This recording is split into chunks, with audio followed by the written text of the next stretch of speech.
Today I'm going to discuss a new item I just received, which is a Vortex Strikefire red dot sight.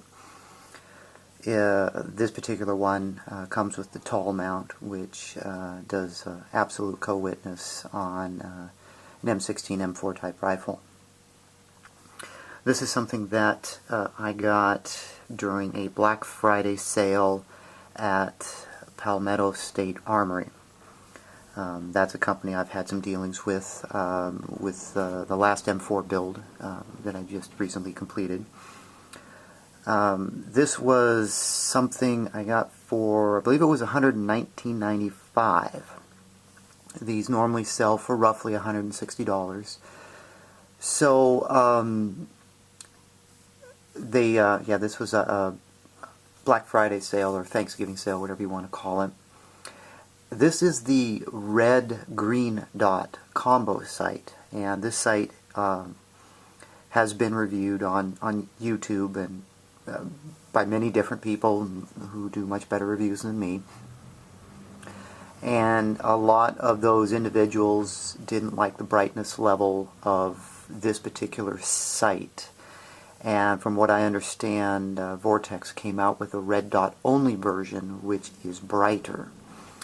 That was the one I was going to buy, but that one was not on sale. So for $119.95, I just couldn't pass up this deal, and I think it was $6 or $7 for shipping. I didn't get free shipping, so like $126 or something like that I paid for this.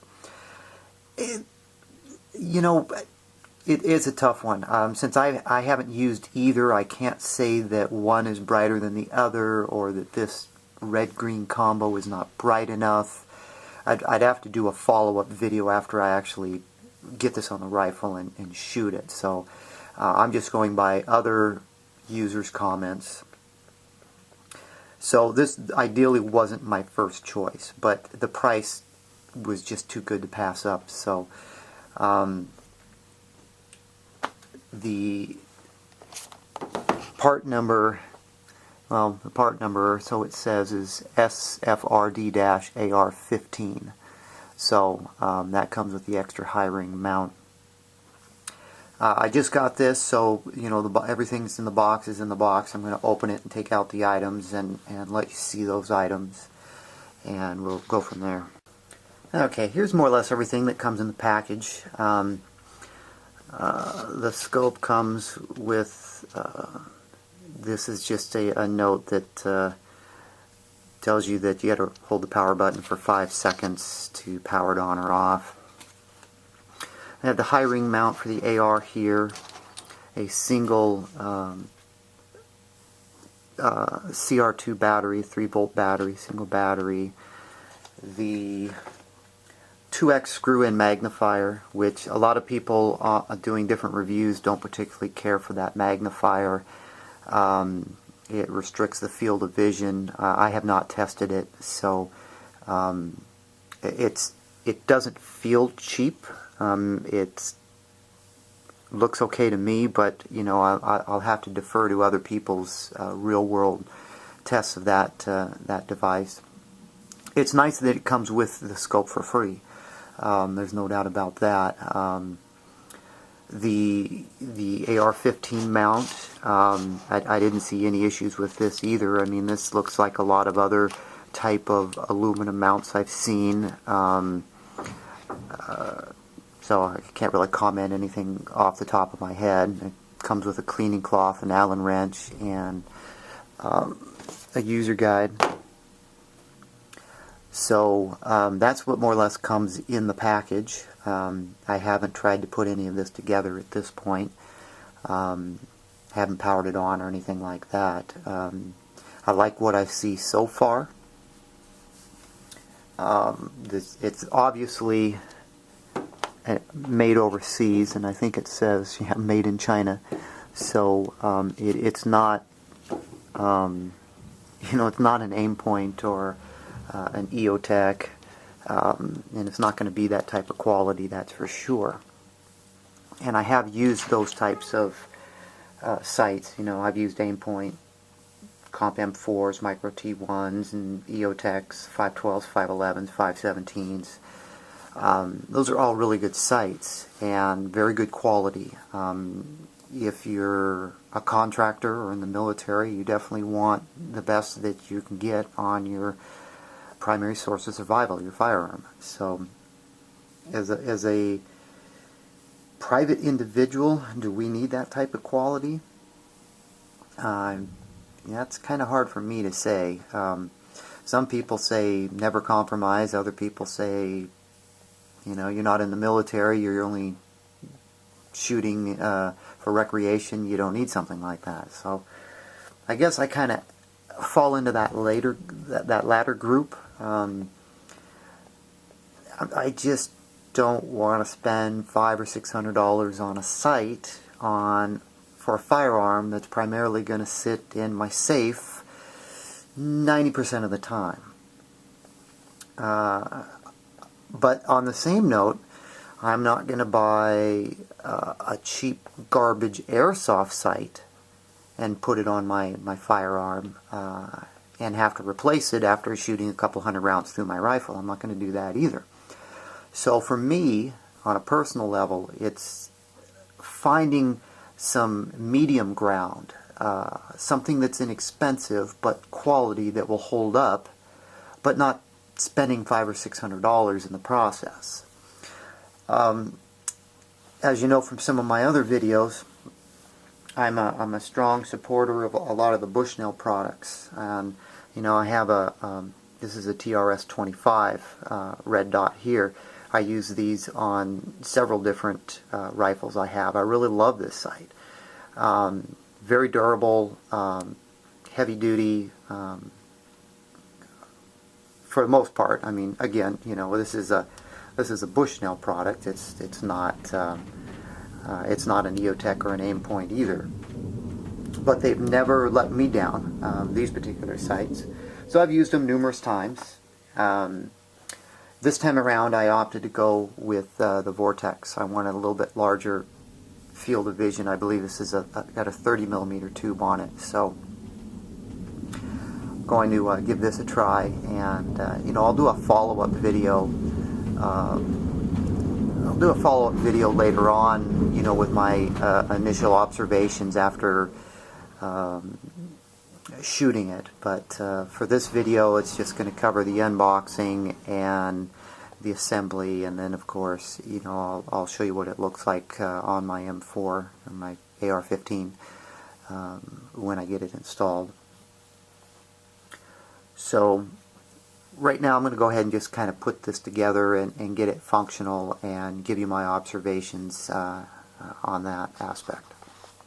Okay, I got the battery installed and put the mount on, and just was playing around with it a little bit. Just initially off the top of my head, the brightness of this sight it's not as bright as a TRS-25. That's what I have right here next to me to compare. The TRS-25, the Bushnell sight, also has a tint to the lens, and that tinting really makes you have to crank up the setting on that sight to get the dot bright. But if I crank it all the way up to 11, it's still much brighter than this Vortex. I've never used a TRS-25 at that high of a setting ever. At night, daytime, evening, or you know, dusk. I've never used it at that high of a setting. So I don't know if this Vortex needs to be brighter or not. I'll have to do some more experimentation. The other thing I noticed here, these caps, these lens caps, they're not like what you'd see on an Aimpoint, for example. These things are kind of pressure fit over the ends of the lens, and you got to really push down to make sure that they're fully seated. You don't get a firm click or anything like that. So these lens covers are not definitely the highest quality either. The mount appears to be fine, except, you know, it comes with, I thought this was an Allen key and, you know, a hex head type of key, when it's not. Let's see if you can see it. It's actually a Torx, and the bolts are Torx. And this is the problem I have, is this key wobbles around inside of these screws, or these Torx screws. It almost seems to me like this is not the right size wrench for these screws. So what does that translate into? They should have never used a Torx screw like this. They should have used an Allen head screw like everybody else uses. When you're putting this together, you want to be real careful. If you're tightening this and you get a little off kilter, this key's going to pop out. So I mean, it could pop out and scratch the mount, or scratch the scope, or it could start to strip the threads. I really don't like the screws that they chose for this, or the bolts, whatever you want to call them.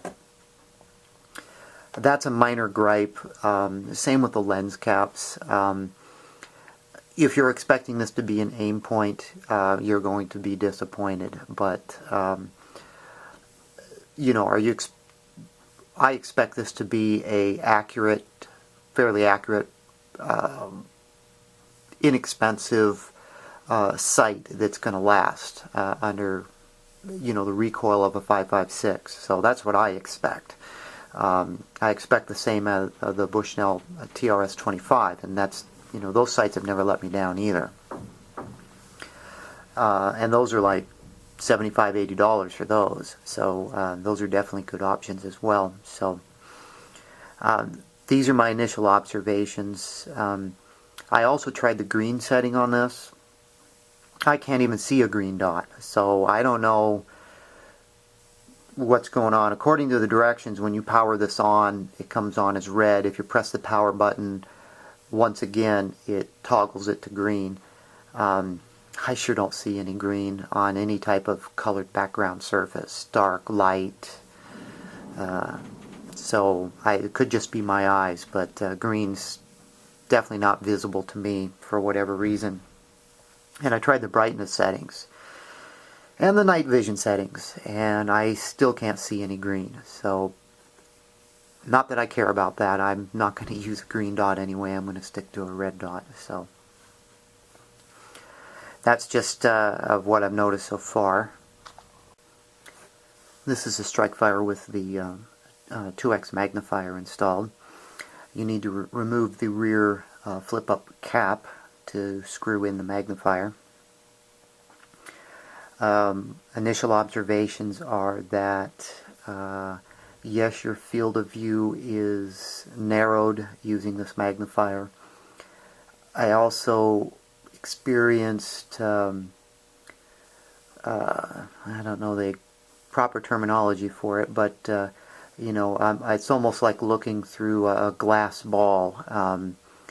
There's a curvature to the image that I'm looking at, and with the red dot on high, or close to high, I'm also getting a red halo effect around the outer edges of the magnifier. So I think it's usable if you need the magnification. It's just kind of falls short of what you would expect to use with a site like this. But you know, then again, this is, you know, $120, and it comes with it for free, so can't really argue the value here.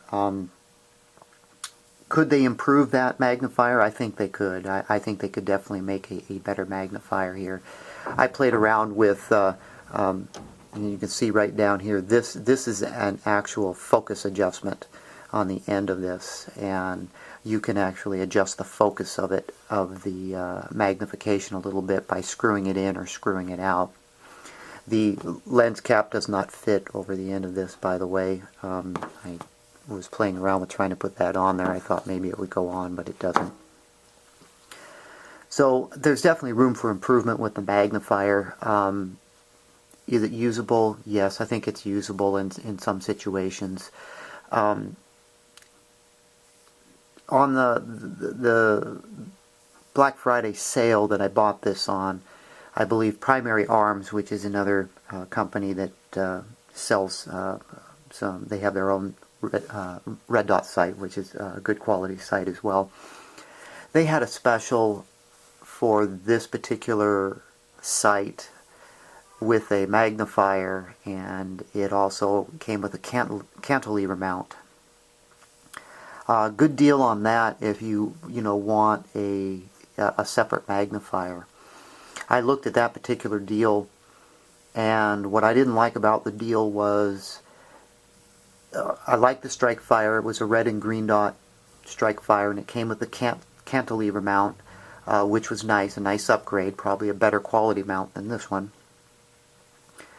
But the mount for the magnifier was not a flip-to-side mount.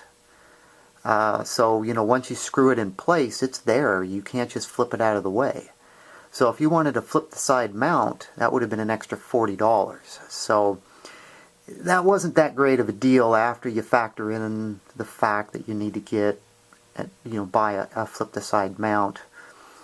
And I don't really want a magnifier full-time on my rifle. That's just me. So having this screw-in option is a nice option. I keep it in my bag, my range bag or whatever, or on my loadout vest.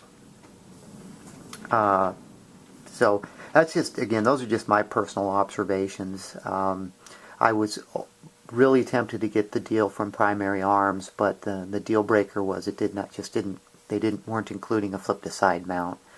And I think that deal was, for the two items, was $189, and then you'd have to add another $40 for the flip to side mount.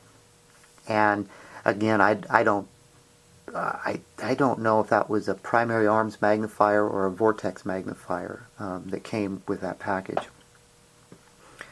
So I didn't even know if that magnifier was any good. So that and the lack of the flip to side mount were a couple of determining factors which made me pass on that deal. So I elected to get this from Palmetto State Armory, and so far I'm happy with what I'm seeing here. I can nitpick this, but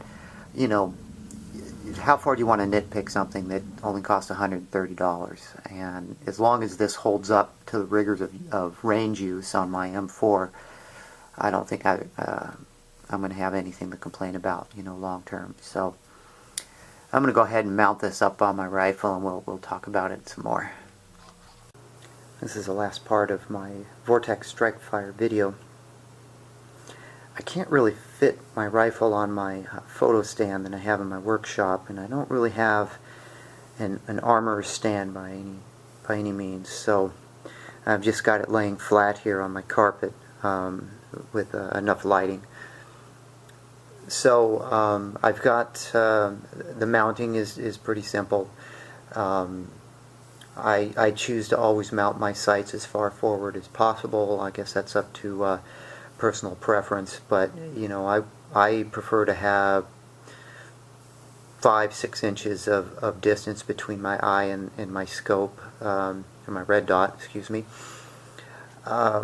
So that's kind of up to the individual on where they mount their optics. In this situation, I also need to make sure that I've got clearance for my flip-up sight in the back here. So I'm probably not going to be able to capture the red dot picture on the camera here. Maybe if I fold the sight down out of the way. See if the camera will capture the red dot. Okay, I'm seeing something.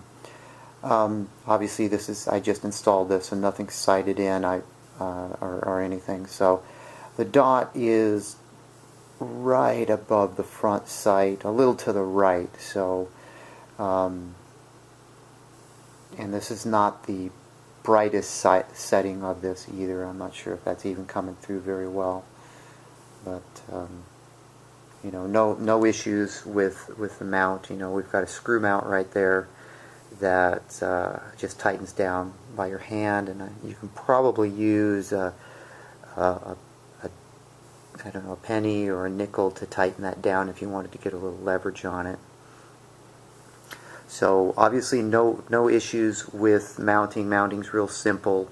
One of the facts they do stress in the manual is when you're tightening down those funky Torx screws on the mount, you don't need to reef this down. You don't want to crush the tube of your red dot. I would agree with that they need to be snug so your sight's not moving around, but you know, you don't really need to reef on those, and I really don't think you need to use any Loctite.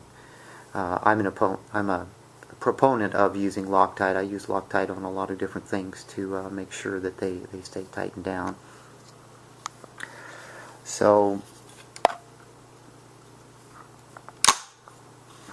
this is a Magpul flip-up sight, and we are, from what I can see here with this, we are looking at it does appear to be an absolute co-witness with this mount, so that works out good.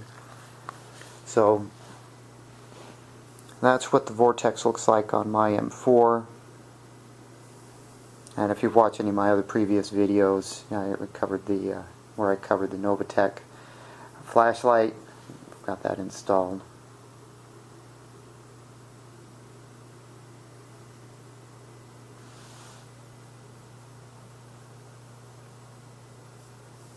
So that's going to wrap it up, at least at this point, until I get a chance to sight this in and actually get down to the range. I won't be able to report back anything else. So these are just my initial observations from unboxing and playing around with it a little bit and installing it. Aside from the issues noted, nothing real negative to report at this point. So I'm going to wrap up this video, and hopefully it was helpful to anybody else considering this sight for their own.